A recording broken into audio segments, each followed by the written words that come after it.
Banyak kecelakaan dan bencana alam telah terjadi menyebabkan kerusakan lingkungan yang serius di Amerika Serikat.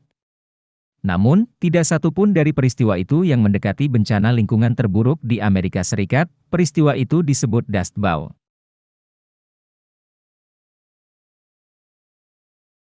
Di tahun 1930-an, peristiwa itu membuat kekeringan, erosi, dan badai debu, atau badai salju hitam.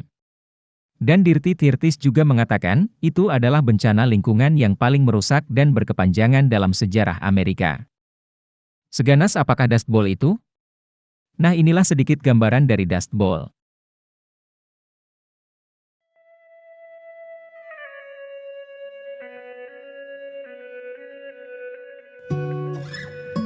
Dust Bowl terjadi akibat kekeringan parah yang mengubah tanah di lahan pertanian di Midwest menjadi debu.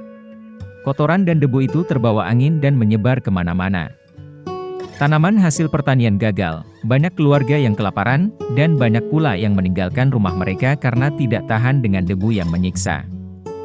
Dust Bowl dimulai pada tahun 1862, ketika pemerintah mulai mengeluarkan undang-undang agar setiap keluarga yang memiliki sebidang tanah untuk mengubahnya menjadi lahan pertanian. Setelah Perang Dunia I, harga gandum dan biji-bijian meroket, membuat para petani menggenjot hasil panen mereka. Namun, lahan pertanian berubah menjadi kekeringan parah karena kesalahan para petani yang tidak berpengalaman. Petani menghancurkan ekosistem asli yang membuat lapisan tanah kering. Ketika panas dan angin datang, semuanya mulai terkikis.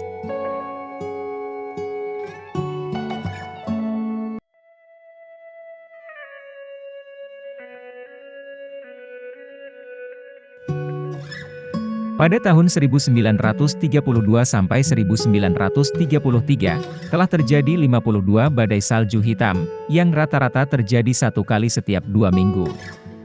Mereka yang terdampak debu, hanya bisa menggunakan masker pernapasan, sebagaimana yang ditulis di Denver Post. Badai debu terjadi di 2 musim, yakni musim panas dan musim dingin, menyebabkan debu bercampur dengan salju. Namun, para petani tetap membajak dan mencoba menanam lebih banyak tanaman dengan harapan akan membuat segalanya lebih baik. Tetapi mereka justru memperburuk.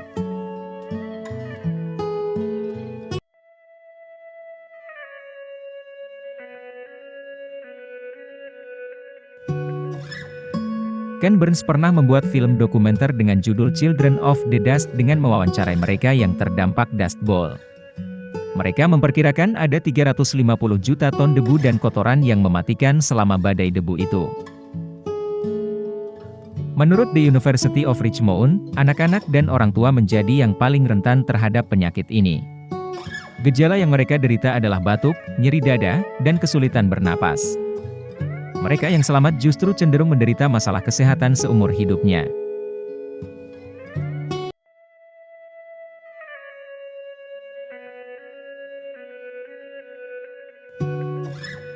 Selain Dust Bowl, Profesor Jeff Lockwood mengatakan bahwa belalang tumbuh lebih besar dan lebih kuat.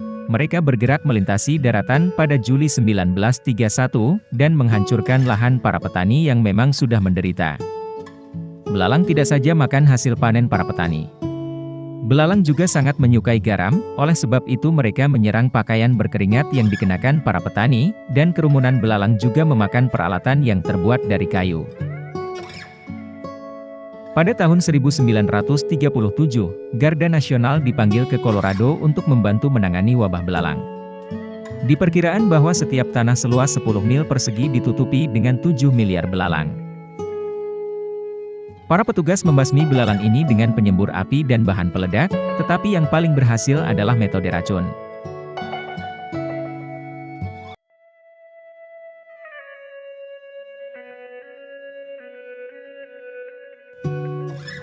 Ada eksodus massal akibat Dust Bowl yang mengancam kehidupan penduduk setempat, untuk mencari tempat tinggal aman.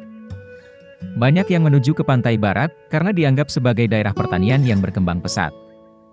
Akan tetapi, karena ada banyaknya migran yang mencari pekerjaan, sehingga beberapa tempat, seperti Los Angeles, justru mengusir mereka.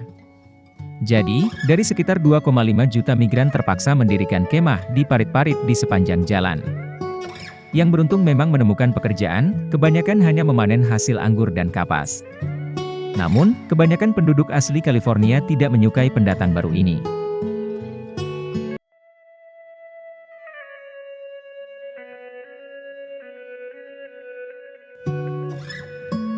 Ada satu badai dust bowl yang sangat parah, dan dikenang sebagai salah satu peristiwa cuaca paling ekstrim dalam sejarah Amerika.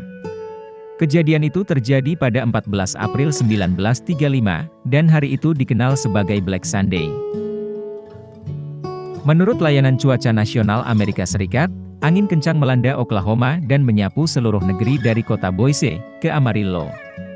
Tanah dan debu bergerak dengan kecepatan 60 mil per jam. Dalam beberapa jam, suhu turun dan angin kencang terjadi.